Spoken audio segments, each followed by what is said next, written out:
Welcome to the Real Estate Pros Show, where we interview real estate investing professionals from coast to coast, as well as the service providers that serve the real estate investing industry.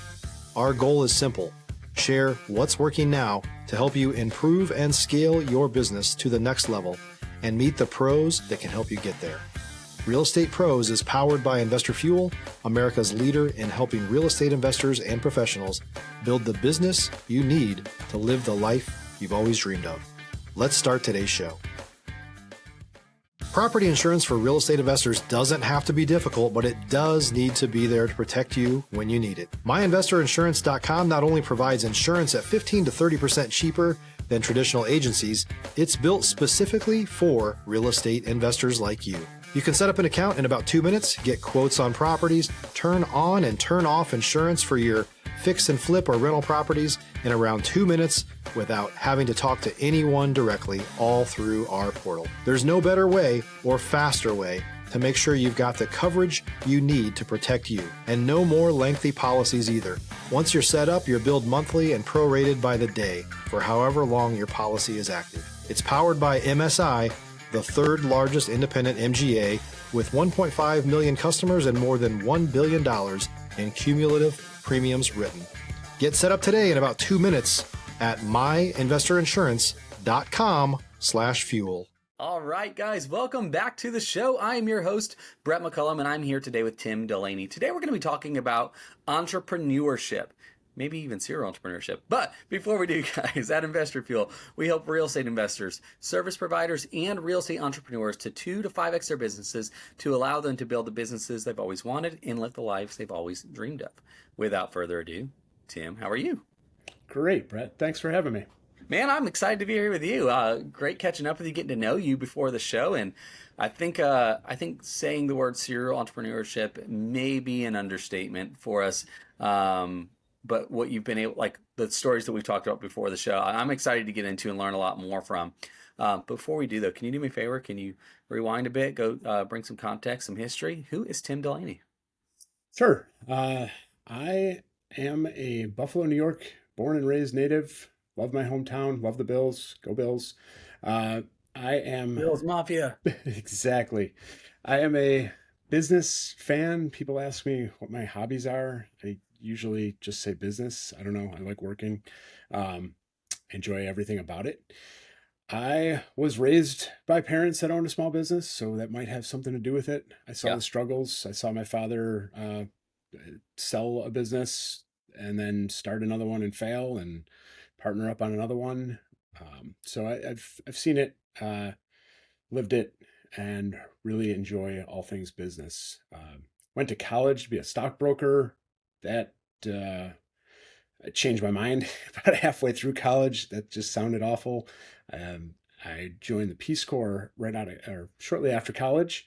I love giving back. I love helping other people. It was a way for me to not only delay real life after college, but also to give back and to experience another part of the world, which was in Guyana, South America. After that, I moved to Ethiopia for a while with a German company that was helping the Ethiopian government kind of industrialize their entire country. So 2007 to 10, while the rest of the world was falling apart from the great financial crisis, we were bringing Ethiopia into double-digit GDP growth with more value-add exports and more infrastructure, more technology. I loved everything about that program and the people, culture, just experiencing different ways of living and work. But we ultimately decided that we wanted to be closer to family. So we moved back to Buffalo and I convinced my employer to continue paying me remotely for a couple of years, way before remote work was cool, halfway around the world. And it worked out pretty well. I kept working on their hours. So I was getting up at 2-3 o'clock in the morning so that I could get a full day's work in before lunch in Buffalo. And then I had the rest of the day. So I was trying to figure out what to do with myself. And I always knew I wanted my own business. So I tried to start an importing business from Ethiopia. I had some connections in the leather industry. and I decided to make these very cool handcrafted leather iPad sleeves because the iPad was...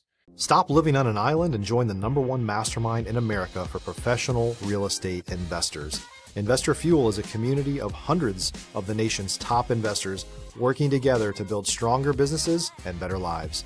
In addition to the amazing community of real estate investors acting as a board of advisors for one another, Investor Fuel members have access to 100% funding on purchase and repairs for our members only, a health insurance program, and benefits and discounts that more than pays for the membership of most of our members, meaning it's actually costing you money to not be a member of Investor Fuel.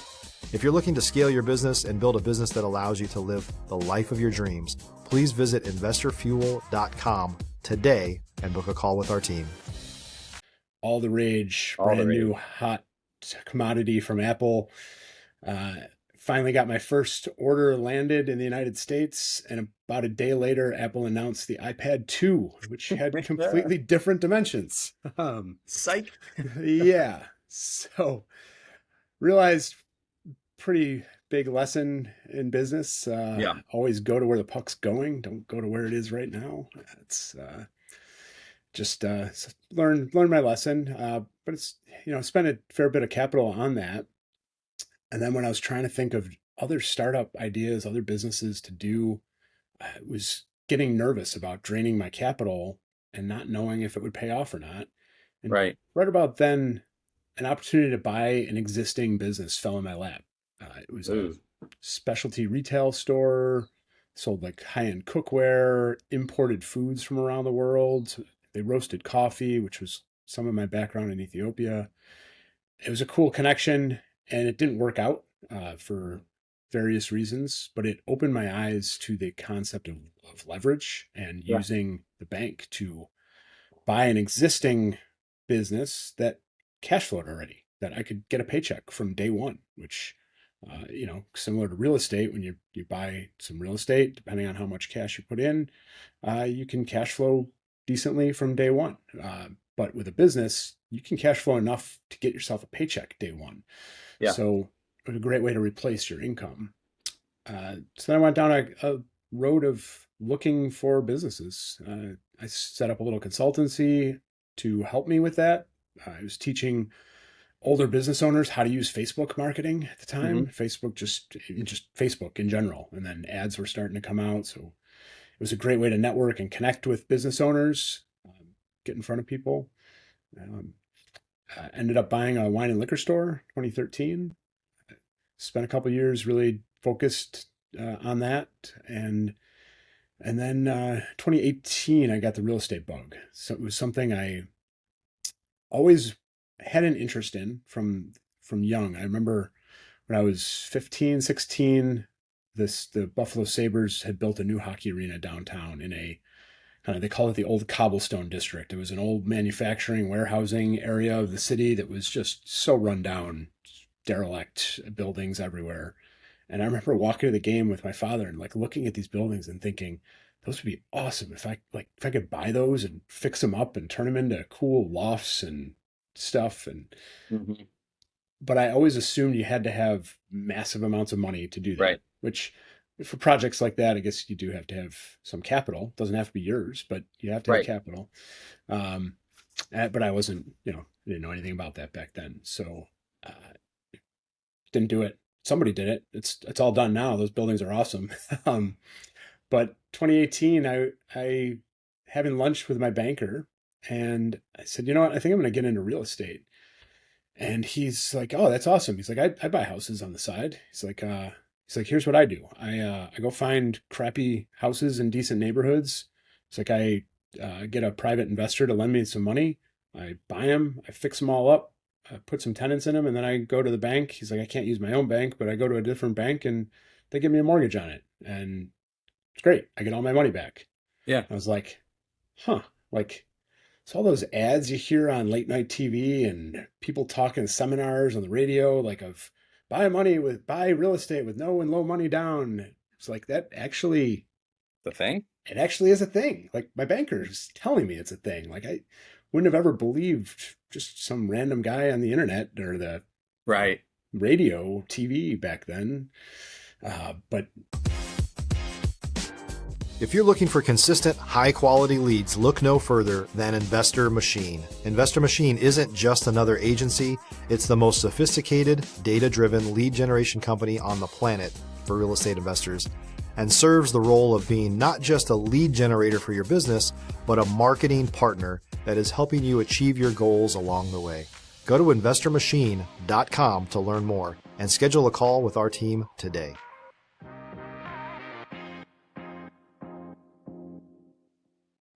Then I found some podcasts about real estate, and I hear more and more people talking about this strategy, and I'm like, damn, I could do that. It's definitely something I could do. And so I started doing it 2020. Wow. Yeah. Local or somewhere else? Local. Yeah. So actually, I guess in 2019, my first purchase was actually my plaza where the liquor store was. It was a little bit more of a standard purchase. So in late 2018, started looking at properties. I'm starting to do my research, going to visit properties, running numbers on different opportunities. And I had a conversation with my landlord at the plaza. He was 88 years old at the time. He had built most of the plaza himself. And he was repaving a section of the parking lot, which, if you aren't aware, giant sections of blacktop parking lot are not cheap to redo. And he was kind of complaining about it, how much money he had to spend on it. And I said, John, aren't you sick of this? Aren't you ready to retire? Just sell the plaza, be done? He's like, yeah, you know what? He's like, I am ready. He's like, you want to buy it? It's like, absolutely. I would happily buy this from you. Yeah. So I was like, how much do you want? He's like, $1 million.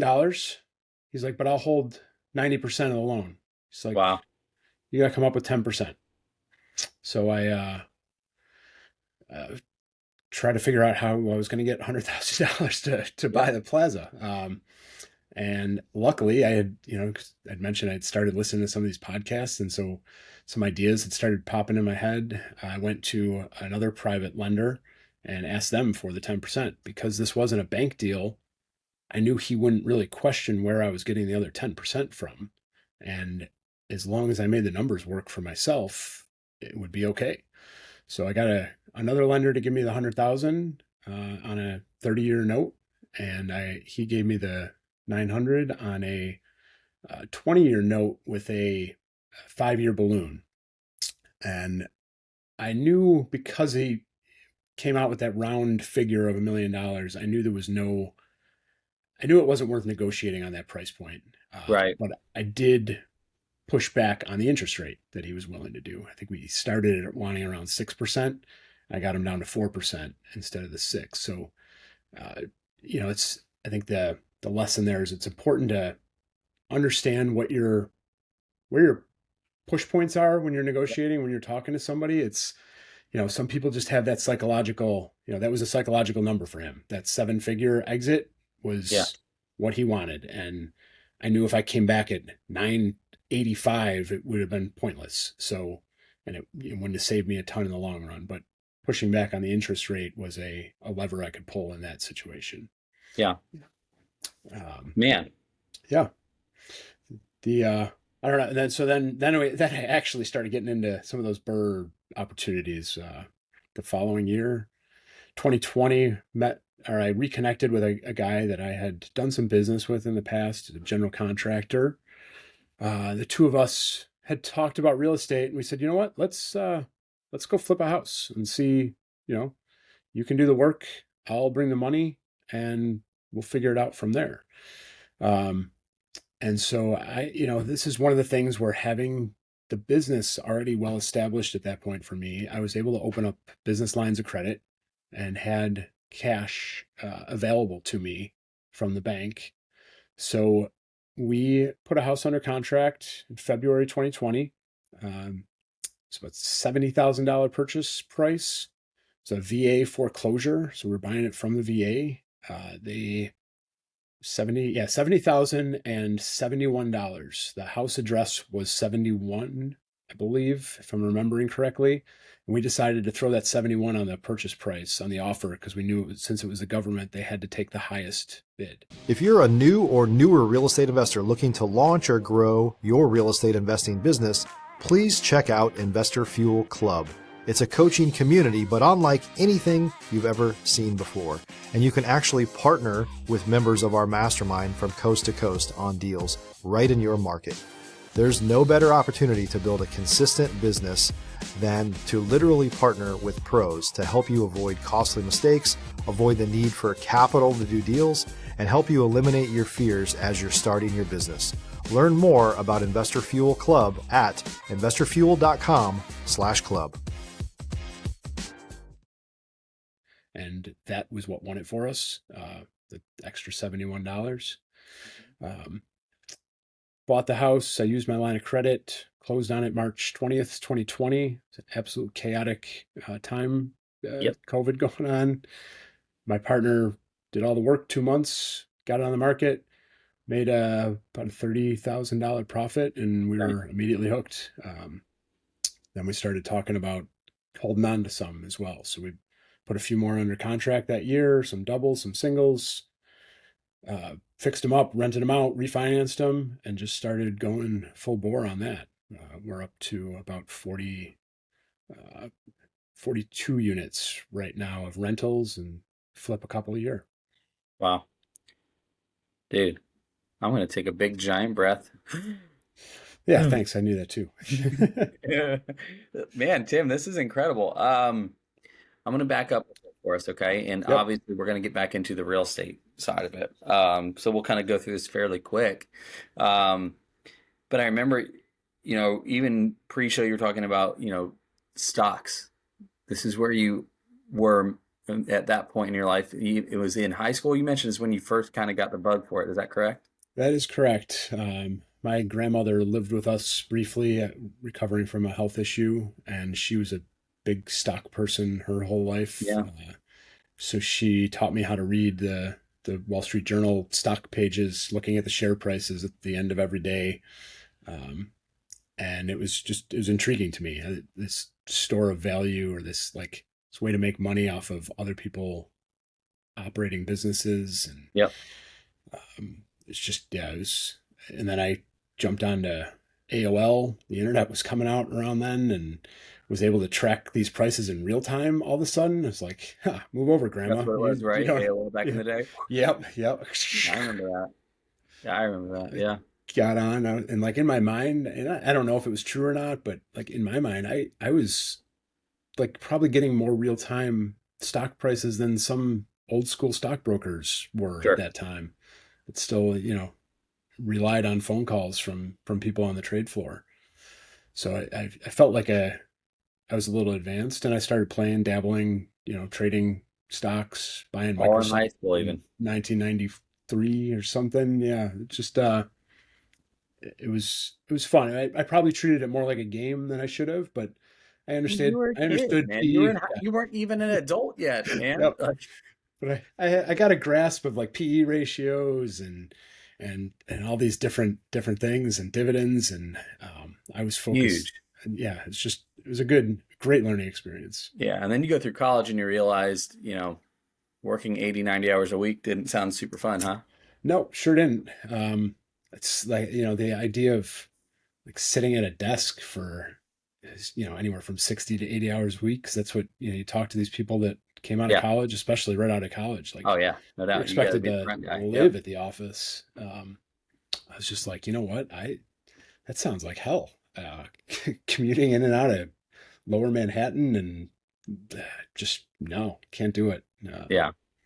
How do you get from that to Peace Corps? What's the connection, or is there a connection? Yeah, I think I always had some level of service in me. In high school, we had to volunteer. It was kind of forced volunteering. It's not like I loved doing it, but I enjoyed giving back. I also enjoyed traveling. I did a semester abroad in Ireland during college. I traveled a little bit in the U.S. with my family vacations. So I just had this bug to go see the world as well. Mm. So one of my roommates was applying for the Peace Corps, and since I didn't know what I was going to do at that point in college, I was like, that sounds like a good way to delay the inevitable desk job somewhere along the way, and a good way to go see somewhere else in the world and experience a different culture and hopefully help people along the way. I like it a lot. Yeah, man, that's super cool. And then you were in was Guyana first? Yeah, so I did a brief internship in Ethiopia right out of college with a Okay. nonprofit because I knew my Peace Corps assignment was going to be not for a full year after college. So I didn't know what to do with that year. It was, I couldn't go get a real job and then leave right away if Mhm. anybody would have even hired me.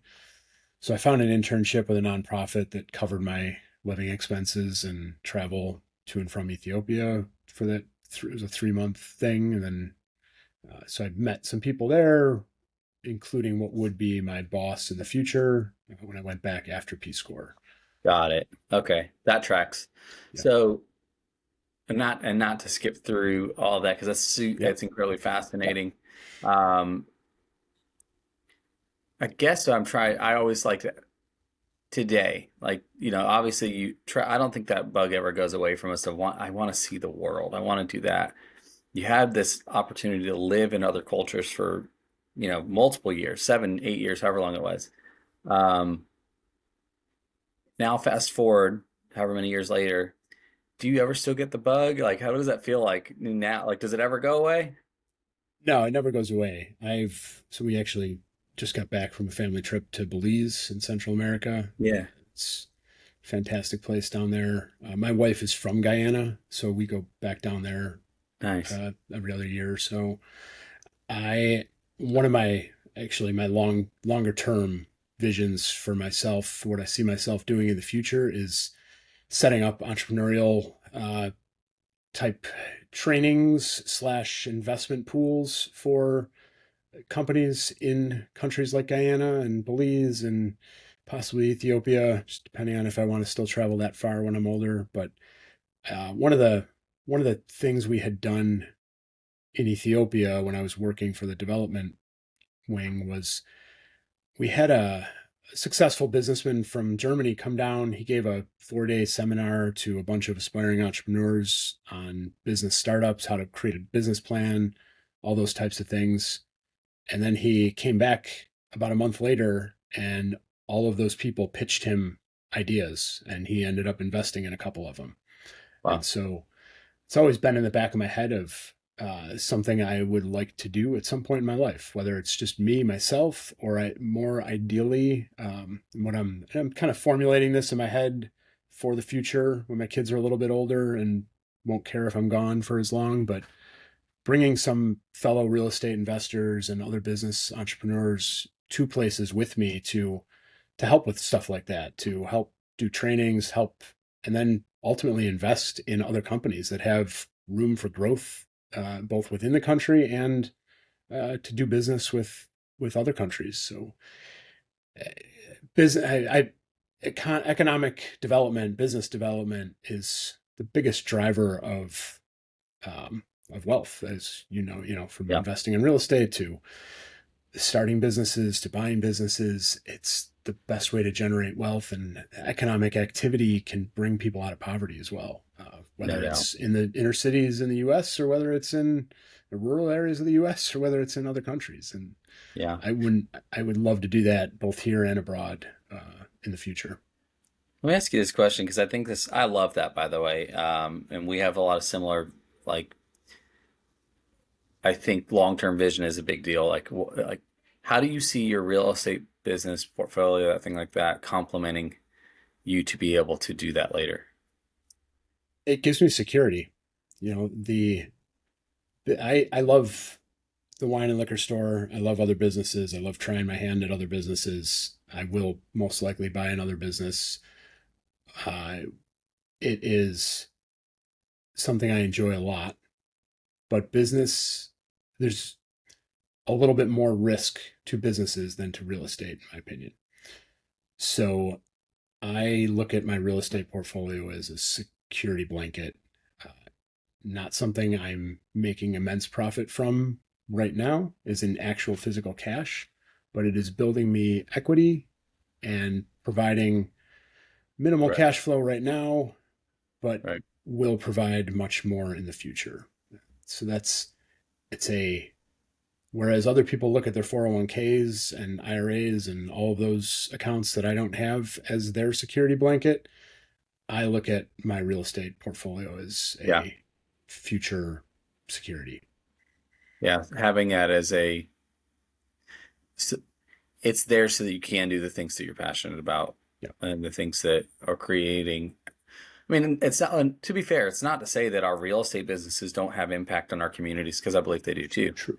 True. 100%. Um, Especially if we have, and I know you do based on what you just told me, but especially if have a heart at all, right? It's Yeah. like being able Yep. to provide, for our rental products, affordable housing, a lot of times to be able to do these things that create true value. You bring the value up in neighborhoods by, like there's Yep. definitely that. Yep. That aside, I don't want to overlook that, but that aside, being able to have something that says, I'm going to be able to do this thing that, you know, is in my heart to be able to change the world. And I believe, and that's, some people call it cheesy, Tim, Yep. but I believe the things that we do change the world. Well, one person can't. Yes, you can. Yes, you can. Yep. So Every little bit helps, and it changes someone, it changes something. It makes an impact somewhere along the lines. And if you impact 10 people and they impact 10 people, you're already at 100 people impacted. So yeah, you got to a have one thousand. person start the other. Yeah. Yep. So today, Yep. catch me up to speed on the real estate business. What are you doing today? What does that look like? What direction are you going?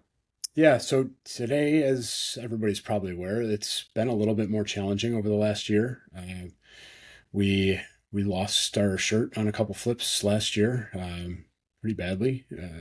It's But we added a couple new holds. We've added more units this year than we did last year already. So things are looking a little bit better, but still tight. The interest rates on the refinances are making it a little bit tougher for us. We're having a harder time finding flips to do. Yeah. And so that was one of the reasons we've been trying to focus on new builds.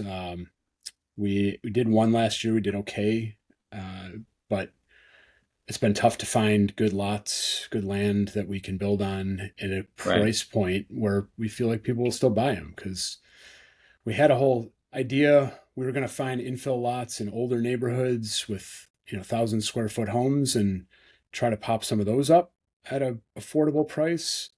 But every time we looked at them, even excluding the lot price, which are all overpriced, we just couldn't make it work at the end of the day, which is why Yeah. you see all these, most of what's being built is high end because it's the only thing that makes sense anymore. Yeah. But we're in talks with actually a couple of nonprofits in the city of Buffalo and the state of New York about getting some grants to build in some less desirable neighborhoods with some grant funding that could be interesting.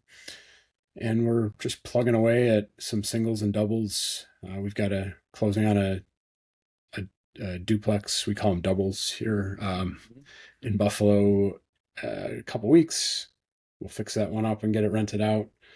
Hope to have a couple more flips under contract soon, but it's not looking super promising this year. Yeah. Yeah. It's a tough season right now. Markets throughout the country, and that sort of thing. And we definitely feel it here too. I'm in Florida, and, it's funny that people were going from vacating from New York to Florida or, the Northeast or even California, and everybody's coming to Florida, Arizona, Texas. If you look across the country right now, guess where the hardest, most challenging markets are? Florida, Arizona, Texas. And it's just funny that it's just, I don't pretend to understand it sometimes, where how can you be the most quote unquote popular place for people to go to, and then right behind it, almost immediately be the worst place imaginable for real estate? And dude, I feel it. We're in right now is the season of being in the trenches and working through stuff. I mean, you've been through a lot of businesses, different, business had, I have a coach, a mentor that has said, business is easy, people are difficult. And I think we do a lot of things to get in our own ways with stuff, but what I heard you say, for what it's worth, is it didn't pencil out. These deals aren't penciling out. So you're not forcing transactions and forcing deals. You probably have, like we all have at some point. I know I did on some, like, I am not even being speculative. I just know the market, blah, blah, blah, blah, blah.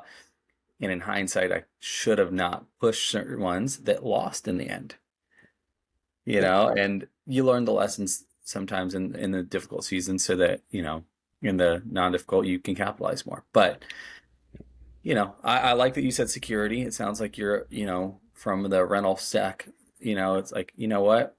We've been able to build to this point, we're able to have things, and you've got your wine and liquor. So being able to just be wise as you move forward, probably the smartest thing any one of us can do, and taking losses is never easy. It's, in fact, one of the most challenging things in the world.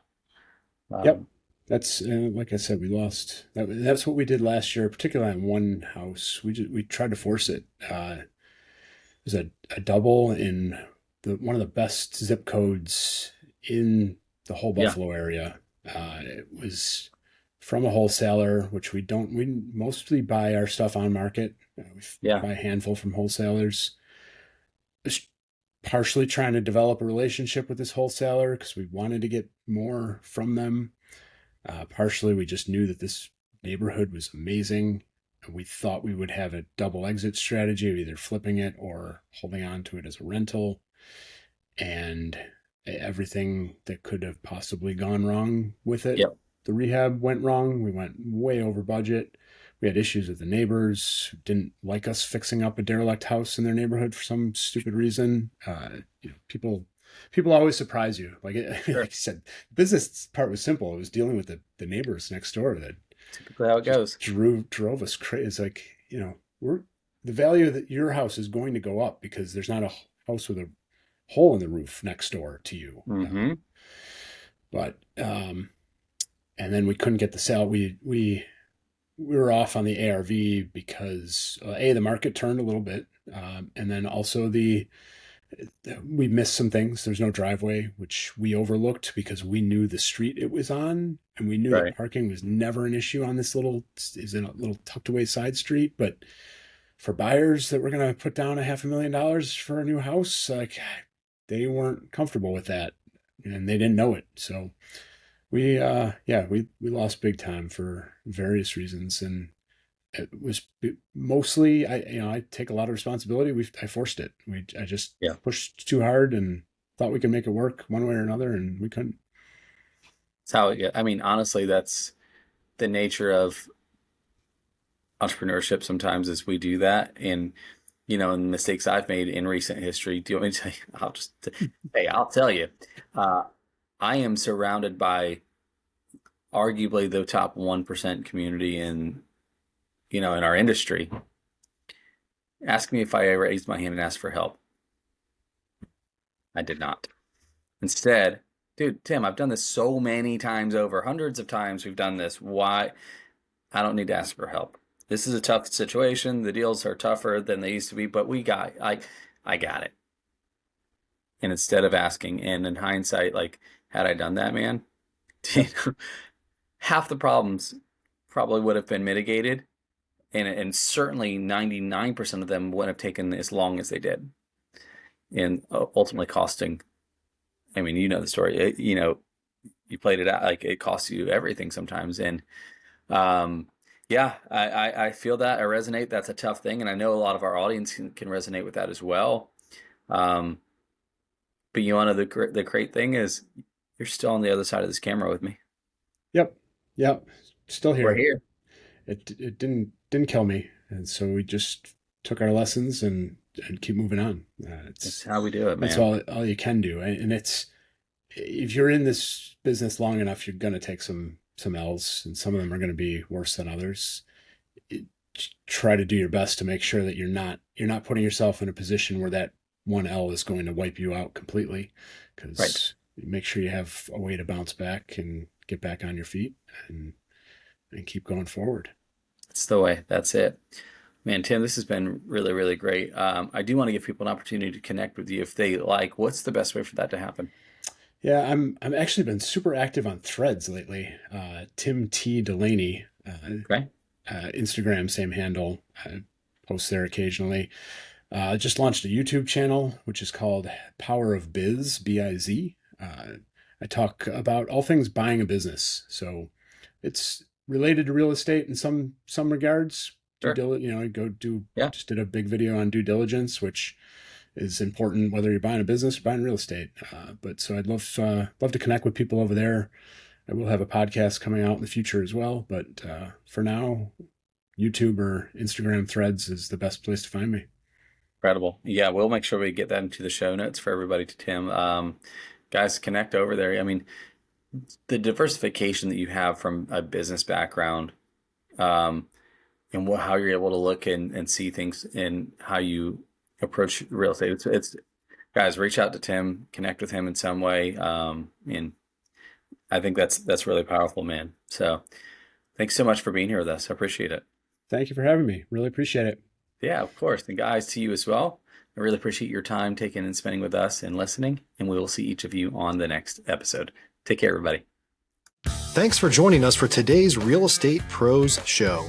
You can learn more about the amazing benefits of the Investor Fuel Mastermind community, including surrounding yourself with hundreds of other rock stars, 100% financing for your deals, and members-only discounts from vendors you're likely already using that, as a member of Investor Fuel, will save you more than the cost of your membership. Visit investorfuel.com to learn more. If you're interested in joining us as a guest of this show, please visit investorfuel.com/pros to apply. You can also check the show notes for access to free resources, how to get access to world-class lead generation, and much more. Don't forget to subscribe so you never miss another episode. Have a great day. We'll see you on the next show.